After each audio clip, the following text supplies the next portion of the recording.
सत्ता आणि स्वार्थ आता हेच एकमेव सत्य आहे. पूर्ण महाराष्ट्र हळहळत होता. अगदी माझ्यासारखी व्यक्ती जी अजित पवारांविरुद्ध अगदी टोकाचं लढली, 15 वर्ष मी लढा दिला, तरी ज्या पद्धतीने त्यांचा अपघात झाला, अतिशय अस्वस्थ वाटत होतं. कुठेतरी काहीतरी चुकल्यासारखं वाटत होतं. असं व्हायला नको होतं असं वाटत होतं. पूर्ण महाराष्ट्रातली जनता हळहळत होती. आणि अशातच अगदी 3च दिवसात म्हणजे काल अस्थि विसर्जन झालं आणि रात्रीच्या रात्रीत तिकडनं सगळी मंडळी ही मुंबईकडे रवाना झाली. का तर आज उपमुख्यमंत्री पदाची शपथ घ्यायची म्हणून. तर कुठेतरी मला हे खटकलं आणि म्हणूनच मी ठरवलं की माझ्या भावना व्यक्त कराव्या. आत्ताच्या घटनेला मला असं वाटतं की सत्तेच्या पुढे काहीच नाही.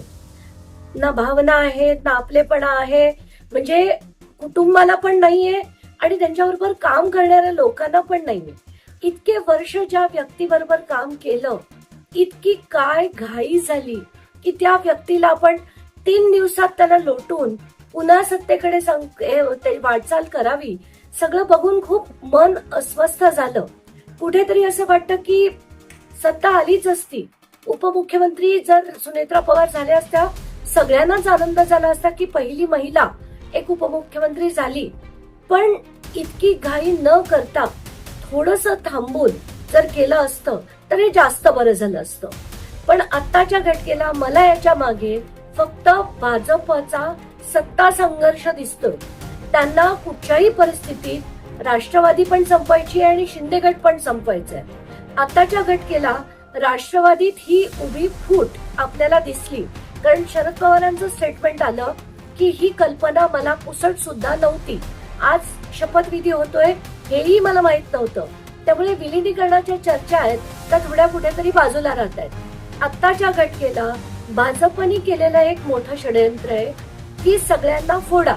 आत्ताच्या आत्ता सुनेत्रा पवारांना शपथ घ्यायला लावा. इतकंच नाही तर त्यांना राष्ट्रीय अध्यक्ष करा त्या पक्षाचं. म्हणजे जर शरद पवारांना यांच्याबरोबर जायचं असेल तर त्यांना हे कुठेतरी उतरते माप घेऊन त्यांच्याशी चर्चा करावी लागेल. आणि एकदा राष्ट्रीय अध्यक्ष त्यांना जाहीर केलं की सुनेत्रा पवार त्यांना इतकं राजकारणातलं माहित नाहीये, त्यामुळे त्या कंट्रोलमध्ये राहतीलच. वित्तमंत्री पद त्यांनी स्वतःकडे करून घेतलंय. याच्याच वरनं हा भाजपचा एक मोठा गेम आहे हे सरळ सरळ दिसतंय. आत्ताच्या घटनेला एकीकडे राष्ट्रवादी संपवायची, कारण सुनील तटकरे असो, प्रफुल्ल पटेल असो, ही सगळी मंडळी एका पायावर भाजपात जायला तयार होती आणि आपापसात त्यांच्या मारामाऱ्या लावून द्यायच्या. दुसरीकडे शिंदे गटाला सुद्धा कंट्रोलमध्ये ठेवण्यासाठी ही मंडळी जर भाजपात आली, मग शिंदे गटाची गरज नाही आणि मग त्यांनाही संपवायचं. इतकं गलिच्छ राजकारण होताना आत्ताच्या घटनेला मला दिसतंय.